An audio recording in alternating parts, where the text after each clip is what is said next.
Welcome to the latest episode of the National Leadiology Association. We're back.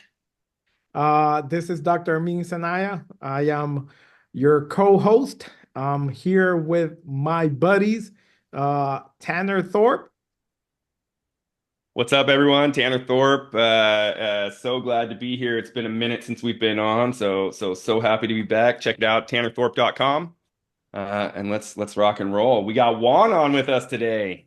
Yes, sir. Hey, but before we go to Juan, Tanner has to kind of, give us some goodies, man. I like that hoodie. I like your stuff.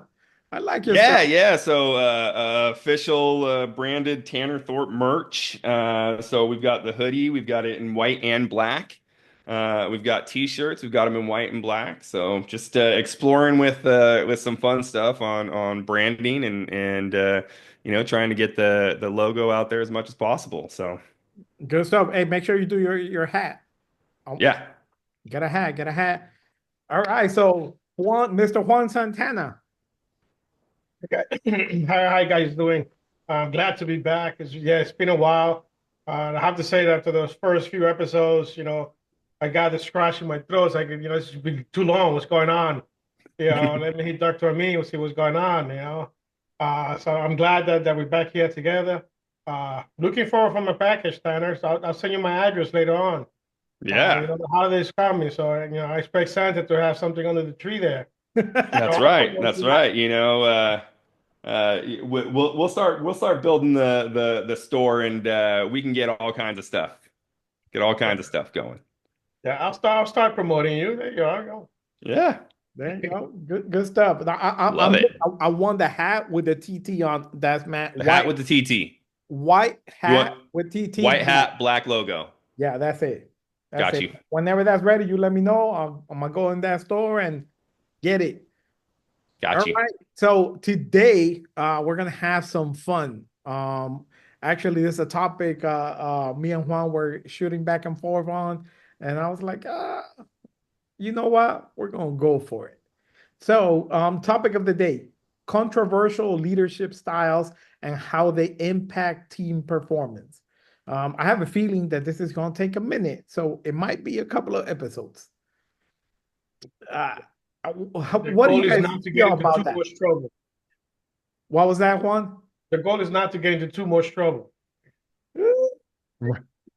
Oh no, trouble can be fun, right? Trouble Yeah. trouble can be the defining moment of what is successful and what's not. So, um, yeah, this is going to be an exciting topic. Keep going, Oh, Doctor. I mean, oh yeah, for sure. So, before we get started with our questions, though, I just wanted to say that this topic is very relevant to what's going on in organizations nowadays.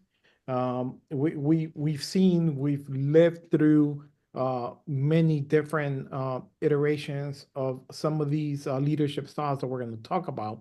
But also, how do we find a balance between being effective as a leader, and how do we approach leaders that have these styles so that our audiences know how to navigate through some of these turbulence when they notice these leadership styles. So, why is this topic relevant? What do you guys think? What are your thoughts on that? And the three ones that we're going to talk about are micromanagement, authoritarian leadership style, and then we're going to get into a fun one, which is transformational leadership, which is that's uh that's my favorite. yeah, yeah. Well, so I think when we talk about these types of leadership styles, obviously we're going to go individually into them. Yes, we are. The reason it's important today is because we're navigating such a unique workforce that we've never managed before, or that we've never dealt with before, and at least we've never dealt with it in the way that it is presented to us now. And what I mean by that is, COVID COVID really upended what we found was possible for work dynamics, meaning that you know we saw we saw an influx of remote work that we never realized was out there.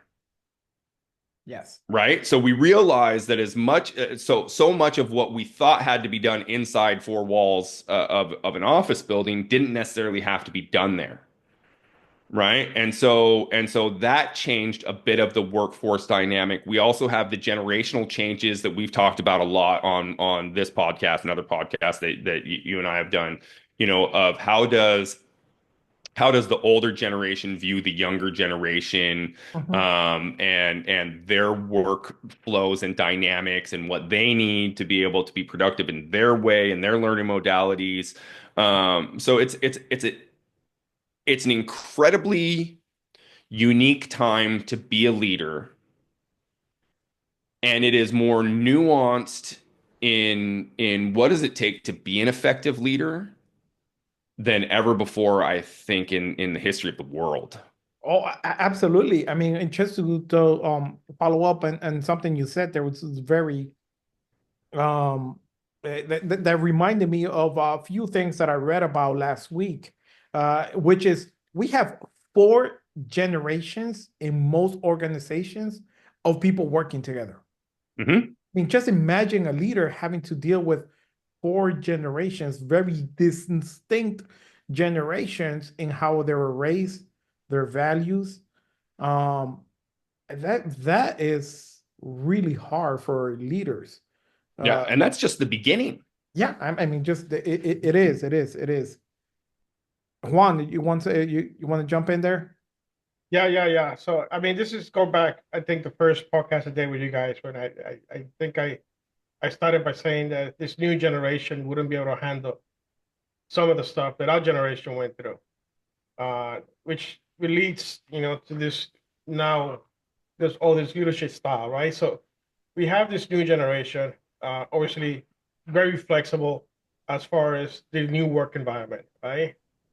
And the new work environment is this hybrid environment that we're living in now, uh, where some of the older generation won't probably adjust to this new work environment, and probably require different management style. So when I look at the different style of management, what is the right one? And I'll probably say none of them. Hmm. None of them is the right one. To be a true leader, you need to master all of them. Because at the end of the day, you're managing people, yeah, and people are different. Yeah, some people will require special handling, Hmm. like a postal package, handle with care. Yeah, some packages you just FedEx it, send it over, express, let them run. So you need to be able to adjust not just to the environment, but also down to the resource, to the people. Uh, so if you want to be a true leader, you need to be able to master all leadership styles. I love that. I love the analogy that you used with the mailing and the different ways of mailing and caring for Hmm. packages. Hmm. And that was very visual. I got that. And I'm sure our audience appreciates that. Well, let's jump into our first one, which is micromanagers. Can micromanagement ever be effective, or is it inherently harmful? Well, and because I've lived through this, right? I've been through this in multiple occasions in multiple companies, and I personally hate to be micromanaged. I don't like to be told step by step what I need to do. Uh, but not saying, like I said before, that's not saying that micromanagement is a bad thing, because there are people that will require you to tell them every step of the way what they need to do. But when you have a manager that's all they do, yeah, because not your entire team. If you have an entire team that needs to be micromanaged, then you need to ask yourself a question: why do I have a team? If you need to tell every individual person in your team what exactly they need to do. So a manager that's solely 100% micromanagement, I don't see him as being as a productive manager as others will be. What What do do you you guys think about that, Tanner? think? Well, I've got a few thoughts on it. One, I think Juan, you hit the nail on the head, and that I could have two superstar IT professionals right in front of me. They look the same on paper, same schooling, same everything. But what's different about them? They're people, right? Yeah. And the way we relate to people is different. No two people are the same, right? And so when I think about micromanaging, I think about processes, right? To me, when I think about micromanaging, I think about processes. And there's a couple of stories that I'm going to tell here. The very first one is I had a manager, and I'm going to use very distinct language here. I had a manager Mhm. who was notorious for micromanaging. He was not a leader. Nobody rallied around him. Nobody was going to fight his battles because they believed in him. They Yeah. were going to do what they were managed to do. And he was very much a micromanager. This gentleman had for me a list to check checklists. And I don't know that I've ever been micromanaged so much to a point ever before in my life or ever after in my life, but I had a checklist to check checklists. Now, at the time, I resented it and I pushed back against it and I fought it. And how dare this guy think that I need a checklist to check checklists, right? But why did he feel like he had to give me a checklist to check checklists? Because at some point I was missing the checklist, right? There was some checklist that I was missing that he felt like he had to give me a piece of paper that said, "Hey, did you check the temperature checklist? Hey, did you check the dishwashing log checklist? Hey, did you check these checklists to make sure that we are in alignment and we're in compliance for all of the things that we have to have done?" Right? Because not checking one of those things could mean that you're out of compliance, could mean that, the Department of Health gets called or whatever, right? Me in my infancy of being a leader took it as he's micromanaging me and how dare he and he very much was a micromanager. But me in my older age of leadership realized that he did that because I was missing something. Not because I was ineffective in my leadership abilities, but because there was a task that was being missed. So I think micromanagement has a necessity to it. The other story that I will tell is um, I used to write processes that were so step by step that you honestly could not make a mistake on it. If you followed it step by step, you would end up with the end product that you were supposed to have. Many of my team would come to me and they'd be like, "Tanner, this is rudimentary. This is almost elementary. Why did you hire us if you need us to follow this process to this level?" And I said, "Well, yeah, you guys have lots of experience, but that gentleman right there, he's my weakest person. And I need to ensure his success. And the only way for me to ensure his success is for me to be so granular with the process that if he follows it step by step by step by step by step, that he will be as successful as you." It's micromanagement, right? But it's micromanagement with the intent of making sure that the end product is successful every single time. And in it, it gives you an opportunity to look at the other person that's bristling against it and say, "You know what? We're creating successful paths for everybody involved, not just a successful path for you who may get it faster than others."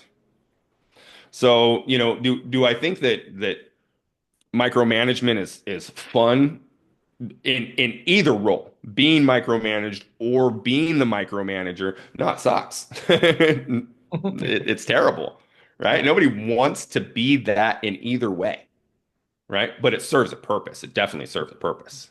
Yeah, yeah. it definitely serves a purpose. I have a story because I also have experiences, and I used to have a manager that she insisted that before I send an email, I would send it to her first.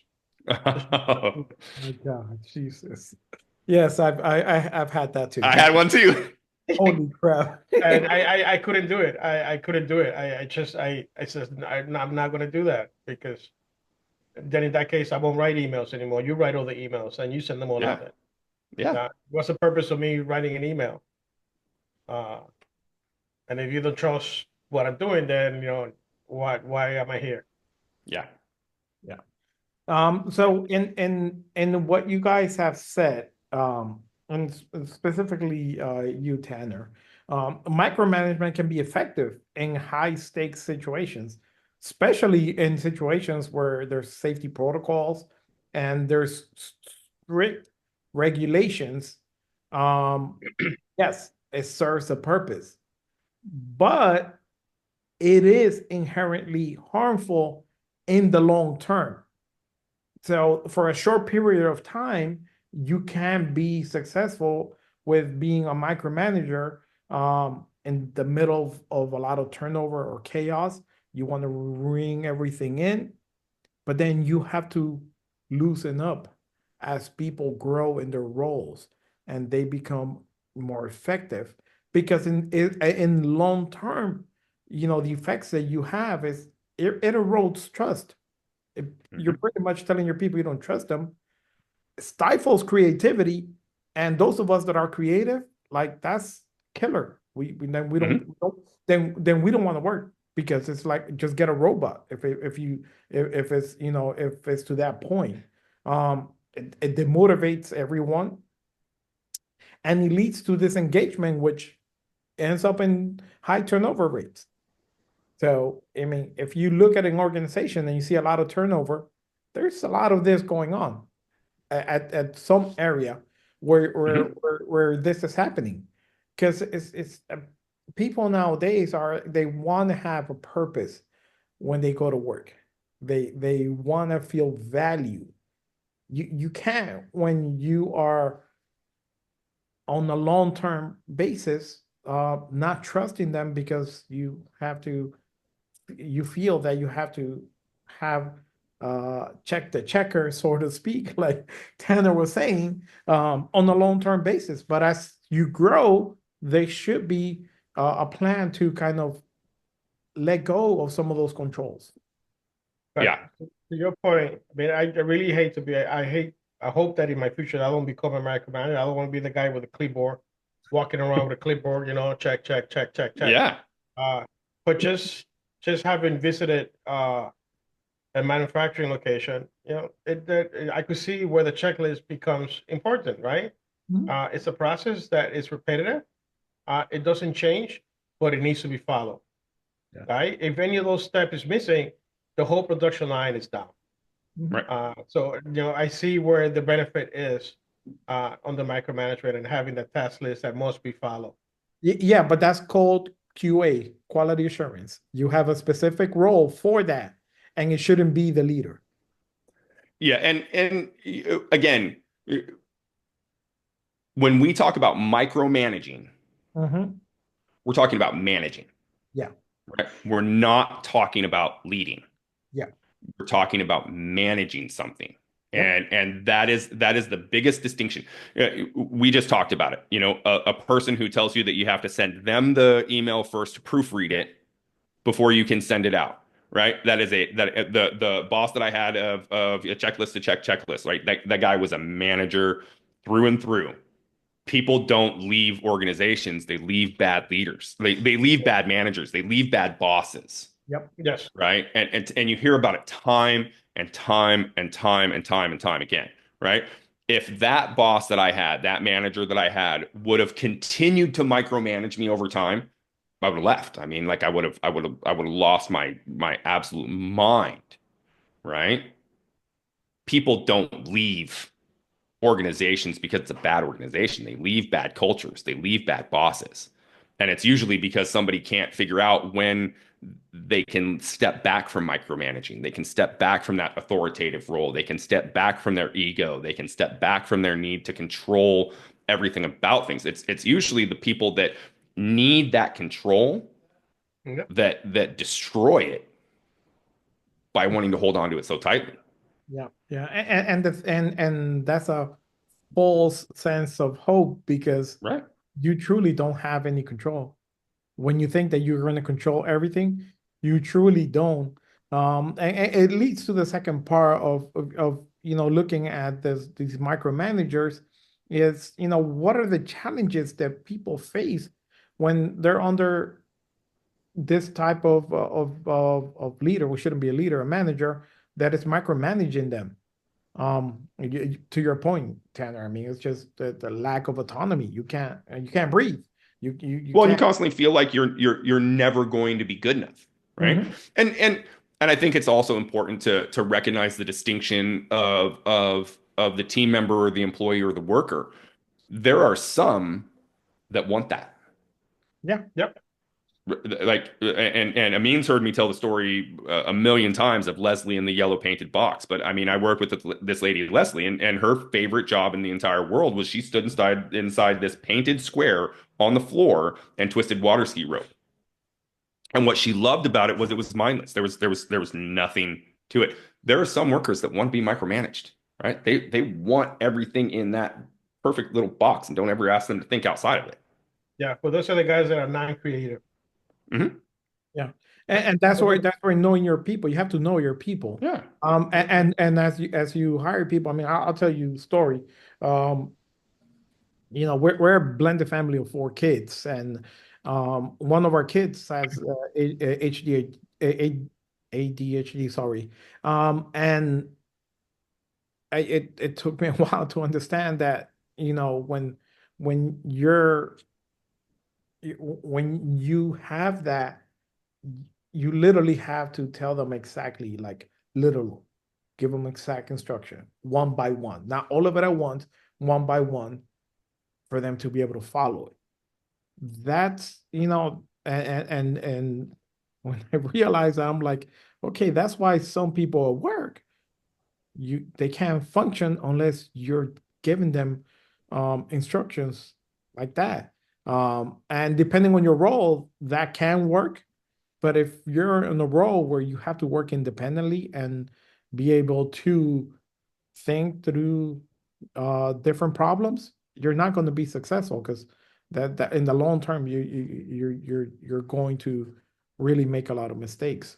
So it's realizing that maybe some people are in the wrong seat. You might have to move them to the right seat in the bus, because they need to be in, and they want to be in that box. Yeah, like you say, they get the right seat on the bus. He might not be the one driving the bus, but he might be sitting by the emergency exit because all he has to do is open the ladder so people can get out. He has a one Hmm. task he has to do. Keep Yep. your hand on the handle to open the emergency exit. Absolutely, absolutely. So to wrap up, micromanagers, how do we shift them to be more of an empowered leader instead of a micromanager? I would say it's just gradually release that false hope of control, right? And build some trust with your people, and just start trusting one person, start there and release a little bit, then do it with another person, and focusing more on the outcomes and not on every detail of the process. At least Some that's my at least can that's let my go. take. Some of them can't let go. I Well, and think that's for some of the managers it's impossible. from my personal experience, the ones that hold on to that micromanaging mentality, or that really like I'm the manager and you're the subordinate mentality, Yeah, it's always rooted in fear. yeah, It's always rooted in a fear that they're going to lose their their job. their job in Mhm. some way, shape, or form. It's Yep. always rooted in fear every time I've seen it. Yeah. And the one of the best questions to ask somebody when you can see that they don't want to be that micromanager, but they can't figure out how to let go, is ask them, how do you know your people? Tell me something about somebody that reports to you. Because you'll find more often than not, they don't know their people. To what you said, I mean, they don't know their people. No, absolutely not. They don't take the time to, because if you get to know your people, then you know what, how to motivate them. What are, Yeah. what levers to push depending on the situation. Yeah. And it goes exactly to what Juan said at the beginning, is that there's not one type that's the best. It's all of them. You have to literally understand every single style and use it depending on the situation. And this is where I get in trouble now.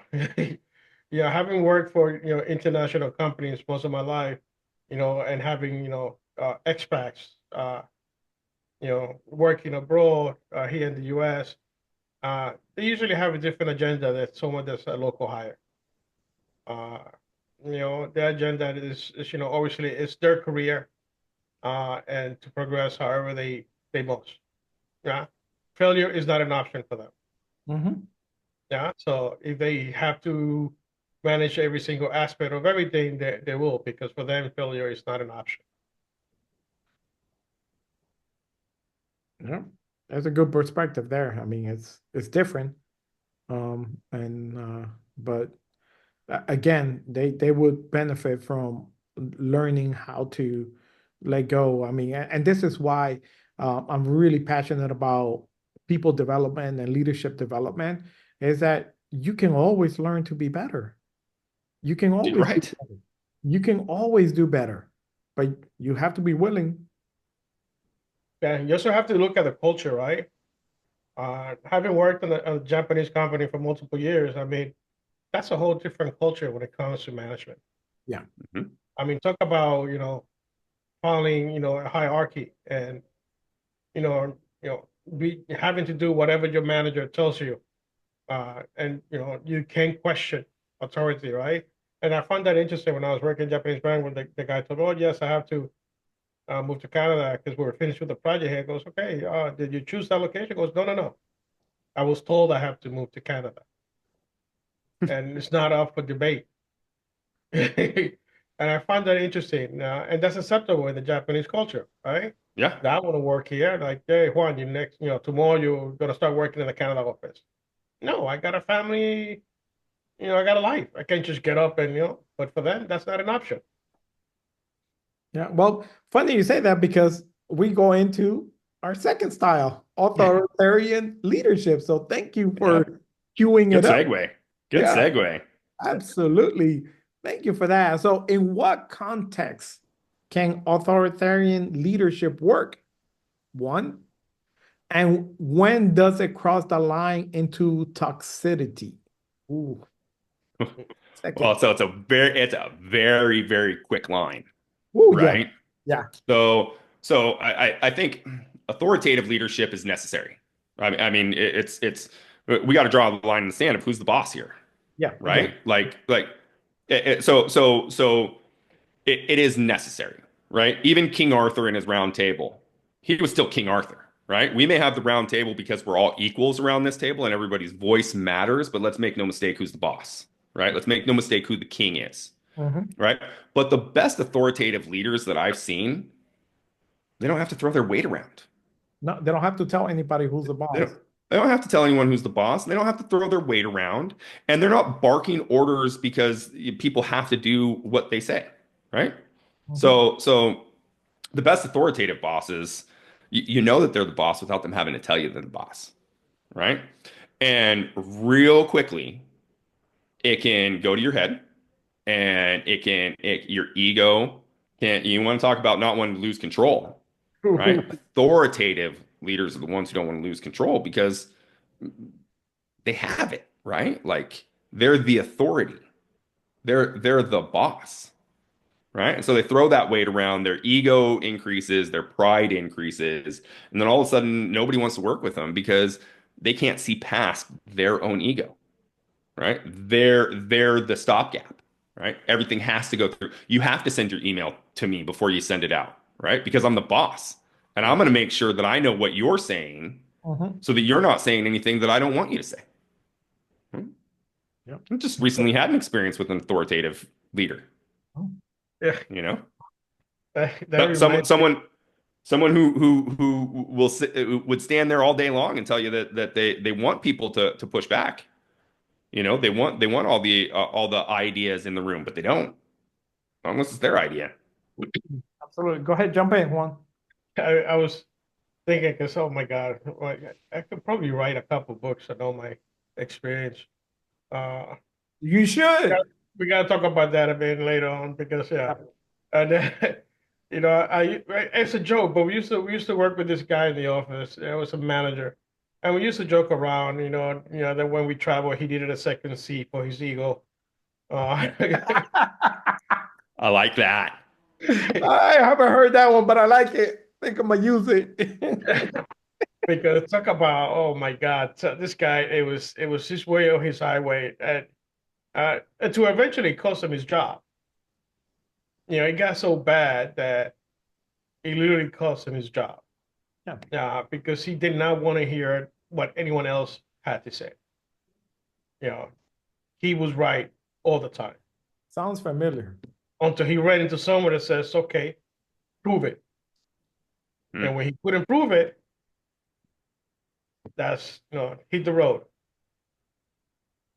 Yeah. Instead of listening to his team that was there willing to back him up, nah, he went against everybody because he knew better than everybody else. Hmm. Yeah. So that's why in some office you'll see they have the double doors, right? It's so the ego can walk into. So That is hilarious. So, authoritarian leadership, as both of you have said, I mean, it can be effective in certain situations. For example, if you're in a crisis situation and you need quick decisions and someone to make a decision, that's when you need to put on your authoritarian hat. Like, okay, we're gonna make a decision now. Now, this is not a time for consensus or whatever. It's an emergency. We have to make a decision. So, yeah, we can do that. In the military, I mean, you absolutely are going to need someone that's going to say, "We're going that way, no questions asked." But those are very distinct situations from normal operations. Or if your organization is in crisis and you have to move the needle real quick, then you have to make a decision and then live with it. Um, but other than that, it becomes toxic when leaders they just disregard their teams. Like you said, Juan. I mean, you don't listen to anybody's input, right? Or you want to just enforce compliance through force and fear. Yeah, you're gonna do what I say or else. Come on, like, Kick rocks yeah. Oh, with open toe shoes, please. with open toe shoes. Yeah, kick rocks barefoot. They also very similar to micromanagers. I mean, they stifle collaboration and creativity, and that's why I've never aligned with these types of leaders. Yeah, you can be an authoritarian for a process that just needs to get through. It's vital that you just make a decision. Yes, but to do it on a long term, yeah, you can't. You're not. You're You're just gonna not push everyone away. yeah, you're not going to, I mean, you're not. I mean, let's go into second part of the question there. What risk of using authoritarian style in modern workplaces? How is that going to work? no, that wouldn't fly into you're gonna hurt someone's feeling. I don't know. I read an article the other day that was talking about it was how the woke mindset is turning on itself. And it's I mean it's eating itself. Yeah. Because we take these dramatic swings, Hmm. right? Where we're all around the same age, the three of us on this podcast. We were raised to rub some dirt in it and walk it off, Yeah, that's it. right?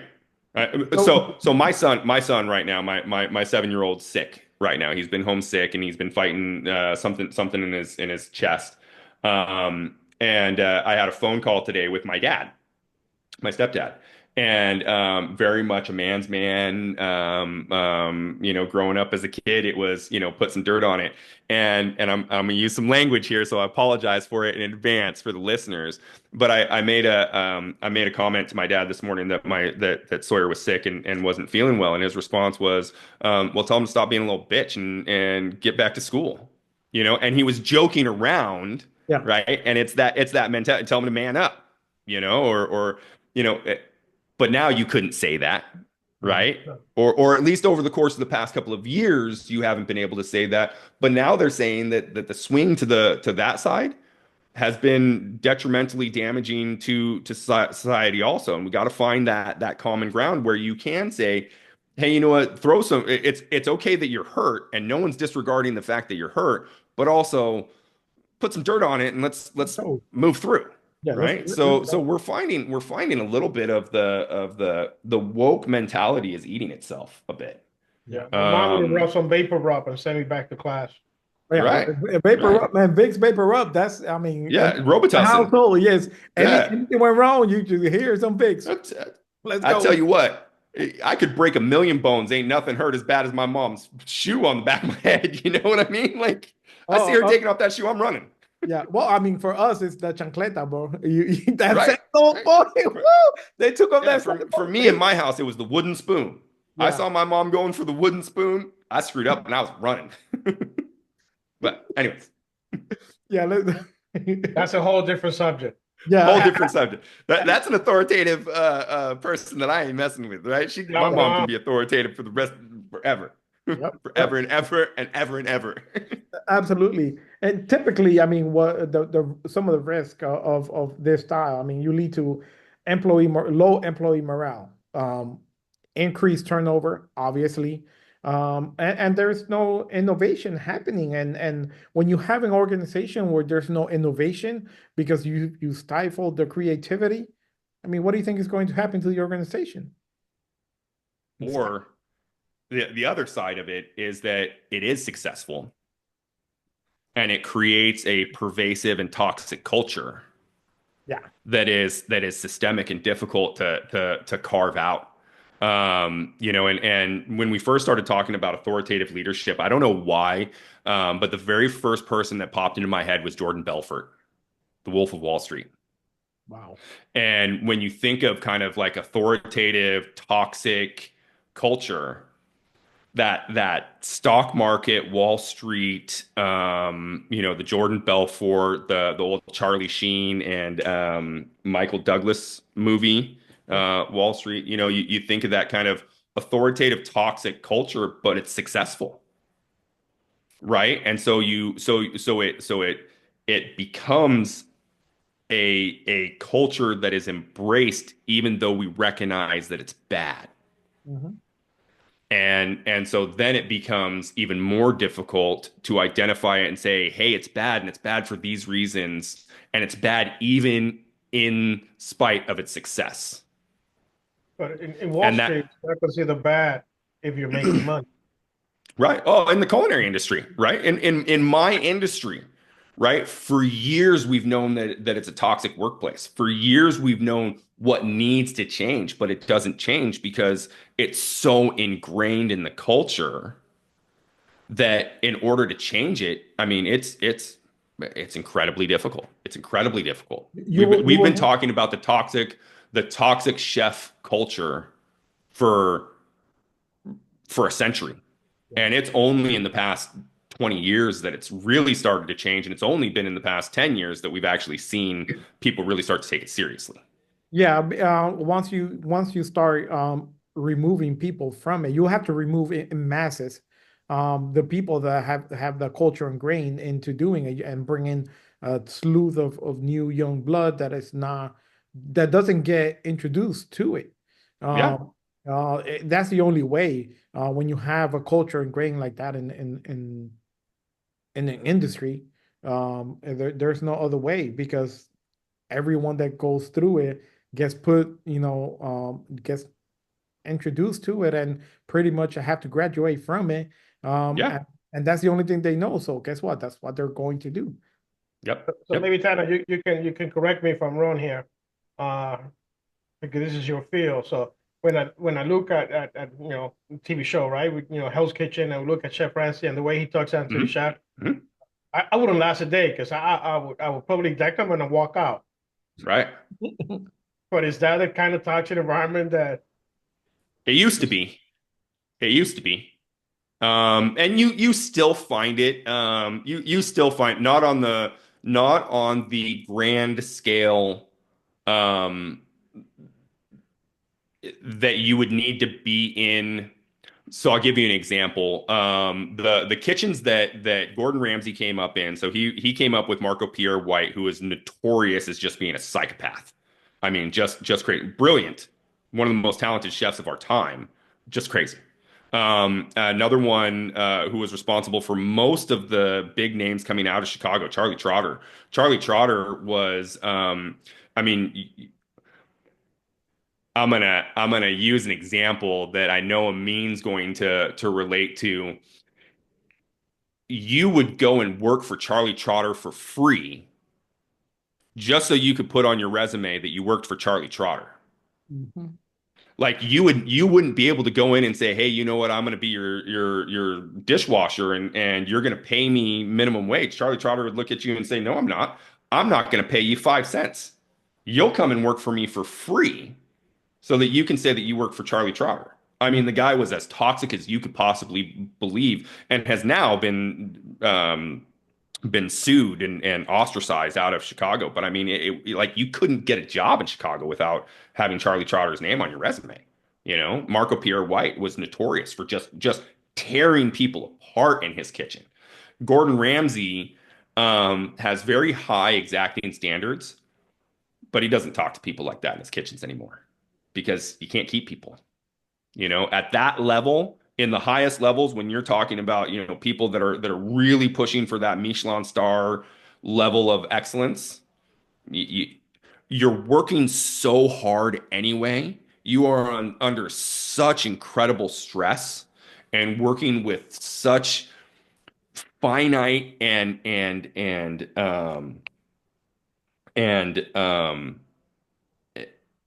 exacting techniques. Like you can't scream at somebody under there. They're already under so much pressure they'll crack. I mean, it is such a high level when you're cooking in those levels. If you're really cooking at Gordon Ramsay's, like Gordon Ramsay's restaurant, Ramsay in Vegas, I mean, it's one of the toughest restaurants to get into. If you're cooking for him, he's not screaming at you. You've pushed so hard to get to that level, to get into his doors. You're not getting screamed at, you know. And if you are, you deserve it because you should be operating at a level that is, I mean, most people can't operate at. Most people cannot work in a Gordon Ramsay kitchen just because of the if you made it there, it's because you know something. it's because you put in your You're work to good get at it. there. Yeah. You're good at it, right? And you're not just, hey, I've done this for a number of years, good at it. Like you had special talent also, and you've worked at it for a number of years, you know? You Yeah. did not come up from a McDonald's French fry station to go to Right, Ramsey. right, right. Yeah. Yeah. So All right, well, let's put a bow on it, and then we'll get to transformational leadership on the next episode. yeah, But because that's gonna be a my good one. Yeah, that's my favorite. So I'll Yeah. have a lot to say on there. But And I imagine that, with the history of leadership and growth that all three of us have had on in our lives, transformational leadership, I guarantee, has been exacted into who we are. yeah, oh, without a doubt, I mean, it's profoundly. I mean, I just completely resonate with it, and oh, so many stories. Yeah, I can't Yeah. wait. That's gonna be so fun. So just wrapping up, this authoritarian leadership style conversation. It's important for leaders that have this style that want to be better or move away from it, that they balance that decisiveness of thinking, I'm just going to make this decision no matter what, with empathy and transparency. I know it's Yeah. hard, but start small. Start with decisions that are not as critical, and really ask for some collaboration from certain people on your team, and then build from there. That'll change the energy, and that'll change really how you are viewed, instead of just continuously just making the decision and it is what it is because I said so. Right. Final thoughts from both of you. Oh, this has been too long since we've gotten together. I'm glad we were able to come together and talk about this. Because as Juan said in the beginning, in order to be a good leader, you have to master multiple leadership styles and multiple management styles. Again, micromanaging is a tool, not a leadership style. Yep. Right? Authority is a tool to set the tone of where the hierarchy lies, and that's it. Right? It's needed in crisis situations. It's needed to understand hierarchy. It's not needed to force your will or your ego, more importantly, your ego upon anyone else. Agreed. Yeah, I agree. I mean, there's time where you need to take control, especially in IT, especially if you're dealing with an outage, and cost the company millions of dollars per minute. You need to take control. It's not for debate. You know, things needs to get resolved quickly. So sometimes you don't have time to put it up for debate, and what you think and how should we do this. You need someone that's able to take control and drive this, and get it resolved. I Yeah, love on the micromanagement side, yeah, you need to know your team. That's why I specifically, and I mentioned this multiple times, I take a day every month where I dedicate time just to meet my team and not discuss project. You need to know your staff. And I'm not just Yep. talking about, especially I'm in IT, I'm not talking just about your local staff. Even if you're dealing with a team based out of India, offshore, take the time to know those two, right? Because they're Yeah. also part of your team. And people don't do that enough. And I can emphasize how important that is, and how you're going to see improvement if you take the time to do that. Yeah. Great words. Great words. Thank you. Thank you for sharing that. All right. So we'll catch you guys in the next episode. We're going to do transformational leadership. Have a good Awesome. one. Take care.